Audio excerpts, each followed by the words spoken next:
And welcome to the cheat sheet. Welcome to the answers. I don't know if I mentioned earlier, I'm in the Salmon's room, so different location this time. But yeah, let's start answering some of these questions. So this is for the organizational part, thinking about why paragraphs are in a certain order. Okay, so based on the subtitle, what is the claim of this article? So the article is called Singular They. It says, though singular they is old, they as a non-binary pronoun is new and useful. So the claim of this article, I think we could safely say, is that singular they is a word, and that word has a new and useful meaning. We might not know what non-binary means at this point, but we will get to that point. We'll figure out what non-binary means. But right now, what we know is that Merriam-Webster, this dictionary organization, thinks that singular they has been around and has a new use as a pronoun, and that it's a useful word. Okay. Second, what purpose does this paragraph serve in the article, and why is it first? So we have one common bugbear of the grammatical stickler is the singular they. For those who haven't kept up, the complaint is this: the use of they as a gender-neutral pronoun, as in, ask each one of the students what they want for lunch, is ungrammatical because they is plural. So this paragraph is first because it's, or let's start with what purpose it serves. It's introducing the idea that singular they is bad grammar, right? And presumably it's first because the rest of the article, because we've looked at our subtitle, we know that they disagree with that. They don't think that singular they is bad grammar. So they want to set up the point that they are going to try to disprove. So that's what this paragraph is doing. Then we get to the second paragraph, which is about the history of singular they not as a pronoun. So it talks about how it's been a singular pronoun since the 1300s.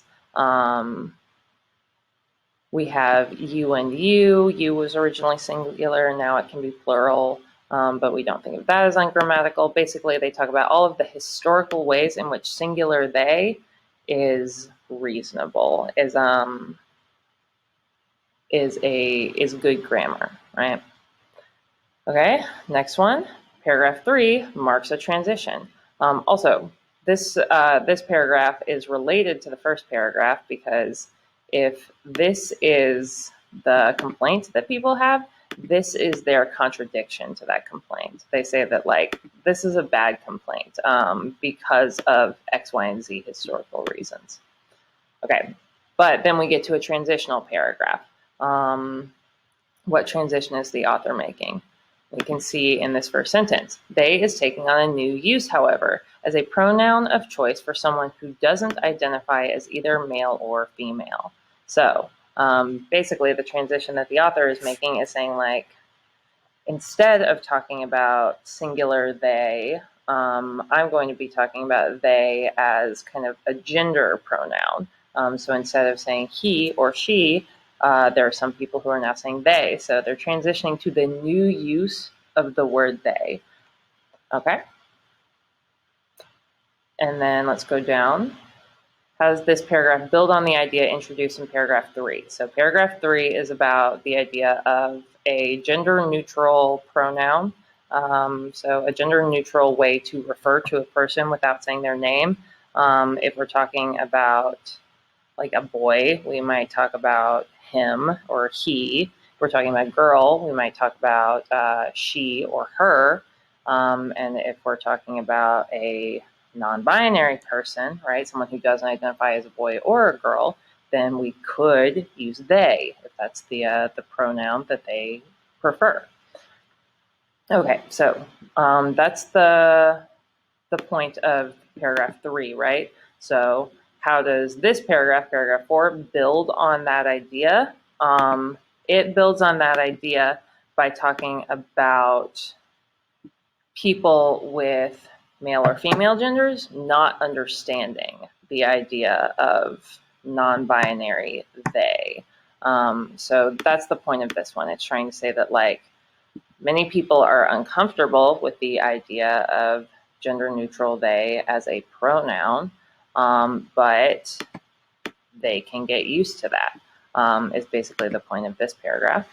And then we go into the last one. How does this paragraph build on the idea introduced in paragraph 3? So again, same question as before. If this one is saying that like some people think that singular they as a pronoun is weird, then this one is saying all of the reasons that they think that singular they is good and that having they as a pronoun option is good. And then they list a couple of those reasons here. You can go into those more explicitly in your answer and in your outline, but essentially that's how they're building on the idea of paragraph 3. All right, and then once you have all of those, you would fill it out with your claim. So the claim would be that singular they, both as a singular word and as a gender neutral pronoun, is good and useful. So that would be the claim. And then A, with our orange box, we would say that point A is that many people think that they is only plural and it is bad grammar if you use it as a singular. And then our subpoint here from the yellow box would be that singular they is actually perfectly acceptable grammar and we've been using it for a long time. So this is all about the idea of like grammar and whether or not they can be singular or plural. And they're saying, yes, they can be singular. Then we get down here. And here we transition from just the idea of they as singular or plural in grammar into they as a pronoun for people who don't want to be identified with a gender. So here we say like they can be a pronoun for people who don't identify as men or as women. And our subpoints here could be some people are uncomfortable with this. And then the second subpoint can be they as a gender neutral pronoun is useful and helpful as a word. It helps fill a need that we cannot fill with just the words he and her or she and him. Okay. So that would be your outline. And then we go into the vocabulary. So hopefully you'll be able to figure out vocabulary fine on your own because you're using the dictionary, but non-binary just means like not one of two things. So if we think about the world in terms of binary, then something is either A or B. It is X or Y. It is black or white. If for something to be non-binary, it exists outside of those two choices. So if I say that like, if you're saying, Ms. McKinley, do you like pizza or wings? Which I think one of y'all has said to me before. I'd say like, I don't think that's a binary. I think we could have a non-binary option here because maybe I like, I don't know, burritos, right? So non-binary means not just one of two options. Bugbear just means something that like gives you a hard time. Detractors is people who take away from something or try to say that something is bad. That's a detractor. Binary, again, is two options. So one of two things.